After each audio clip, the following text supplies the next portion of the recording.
So when you're ready to generate a new license and deploy a new managed router, the way that we do that is by clicking on licenses, which will take you to this screen, and you'll be able to look at your overall deployment, list the health and status, and then also generate a new license.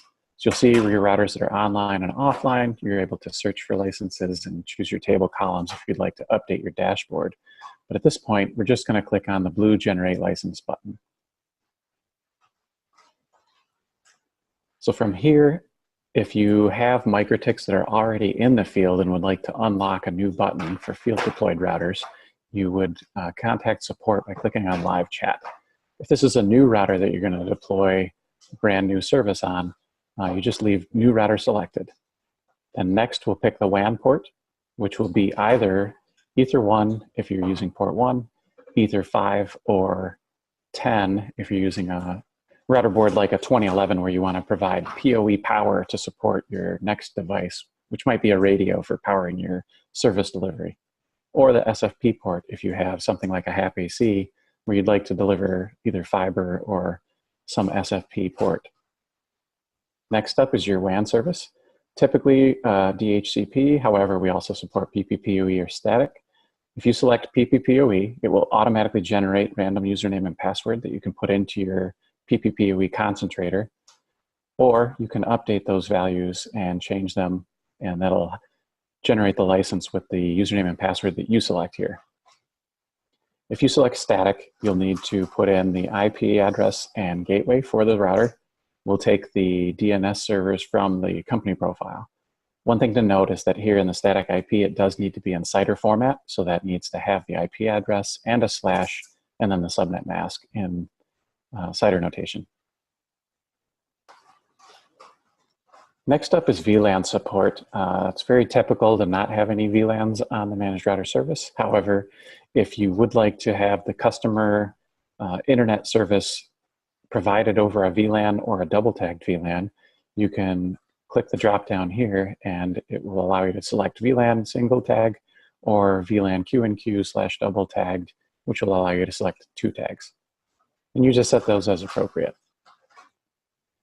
Finally, you may not see this billing account ID. If you're not seeing that and you have a Sonar or PowerCode integration, you'll want to go back to company profile, and that was listed in another training video. But under company profile is where you can set your credentials for your billing system of Sonar or PowerCode. And as long as you've done that, you'll be able to assign the account ID here. So if your customer's account ID is, for example, 1734, you would type 1734 here before you click Generate License. And what that's going to do is create the managed router license with pre-filled in for the SSID to be company name, customer's last name Wi-Fi. It's going to grab the speed and account details for this managed router so that it's set appropriately for that speed policy. Okay, and click Generate License. So now that you've generated a license, you'll be dropped here at the license details page. And the first thing you'll want to do is go through and update any settings that are not appropriate. So if you've got a billing system integration, the system name will already have been filled in with the customer's name. But if you don't have a billing system integration, you'll want to come in here and update that to something that's meaningful for you so that you'll be able to search on it later. So speaking of the billing system integrations, and right away you'll want to hit these blue buttons as you fill out each section of the form.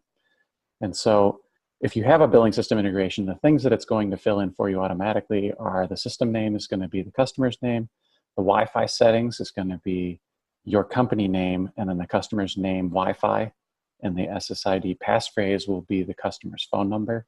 And so those things you can update here if you want to. Finally, if you have billing system integration, it's going to fill in the bandwidth download and upload to the speed package that we found in the system. And so if you wanted to set those manually, you can come in here and you'll set the number, just the number in megabits, and then hit update.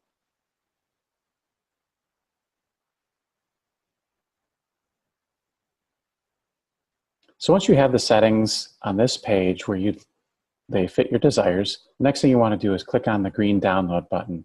That's going to take you to the router configuration code that needs to be loaded from the clipboard. So you're going to highlight this stuff and copy and paste it into the router. And the instructions are listed here. So you can pull a new router board out of the box, connect to that router board, and log in with Winbox. And the default username is going to be admin, and there's default no password.